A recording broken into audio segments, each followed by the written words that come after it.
Na. Nagkaaberyado na raw ang isang bagos ng MRT-3 kaninang umaga. Nakunagsilyo ang isang babae na pinapatokang pintuan ng bagon ng tren. Hindi pa ito nagbukas kaya hindi makababa ang mga pasahero sa Shaw Boulevard Station. Umilang pa ito hudyat na malapit nang umalis ang tren. Mabuti na lang at may mga nakapansing guardia na dumaan sa kabilang pintuan para mapuntahan ang silang pinto. Nagbukas din ito matapos pindutin ang emergency button. Ilang beses din itong pinagbukas at sara para masigurong ligtas ang ibyahe. Tinawag ni Davao City Mayor Sara Duterte si House Speaker Pantaleon Alvarez na mayabas at nakapal ang mukha. Umalma rin ang alkalde sa pagturing na mababatas sa kanyang Nag-yun. Sige, paningkamot. Kuha mo lang tits. Kuha na matong tits. House Speaker Pantaleon Alvarez sa mga masugid na taga-suporta ni Pangulong Duterte. Sige, ana. Kuha na lang ng hotdog tits. Pangat ka na. Kuha ng hotdog ba? Hotdog. Doktor na si Davao City Mayor Sara Duterte ang umano'y pagbabanta ni Alvarez sa Pangulo. Kuha lang sa...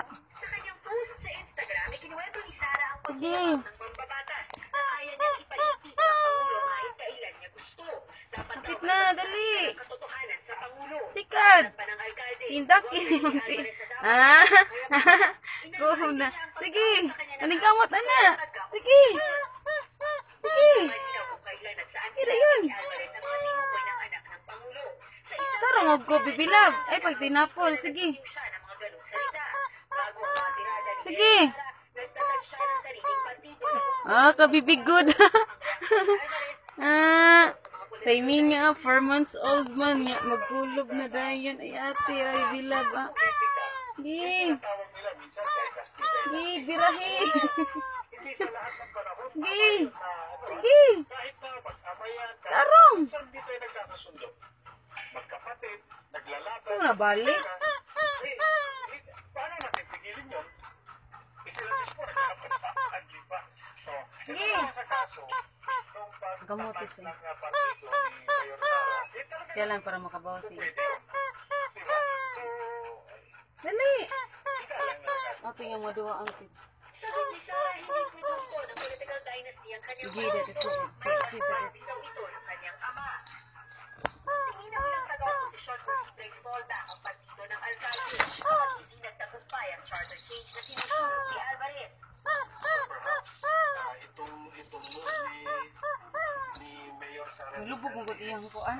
Kamot. Kapotson. Sige. Sige. Fights. Fights. Pagawas naman tayo ang dani mo sa kamot para maka-project karong. Okay. Action, Beverly Natividad. Paisa jud. Bumaba ang pwesto ng Pilipinas sa 2017 Global Corruption Perception Index sa kabila ng Di ko. anti-corruption Na. campaign ng Administrasyong Duterte. Sa report ng Pagawas jud ko Ako, pagod sa kids, yung usa ka kamot. Hindi para sa kitong sa graba. graba. Pilipinas mula sa 180 Pagawas lagi dani mo sa kamot. pwesto mula sa dating 101st noong 2016. Bumagsak din ang score ng bansa mula 35 sa 34. Ito na ang pinakamababa sa loob ng 5 taon. Bukod dyan, nakasama rin ang Pilipinas sa worst regional offenders. Ikatulong ubo. Ikatalong ubo. Ikatalong ubo ka tinabangan.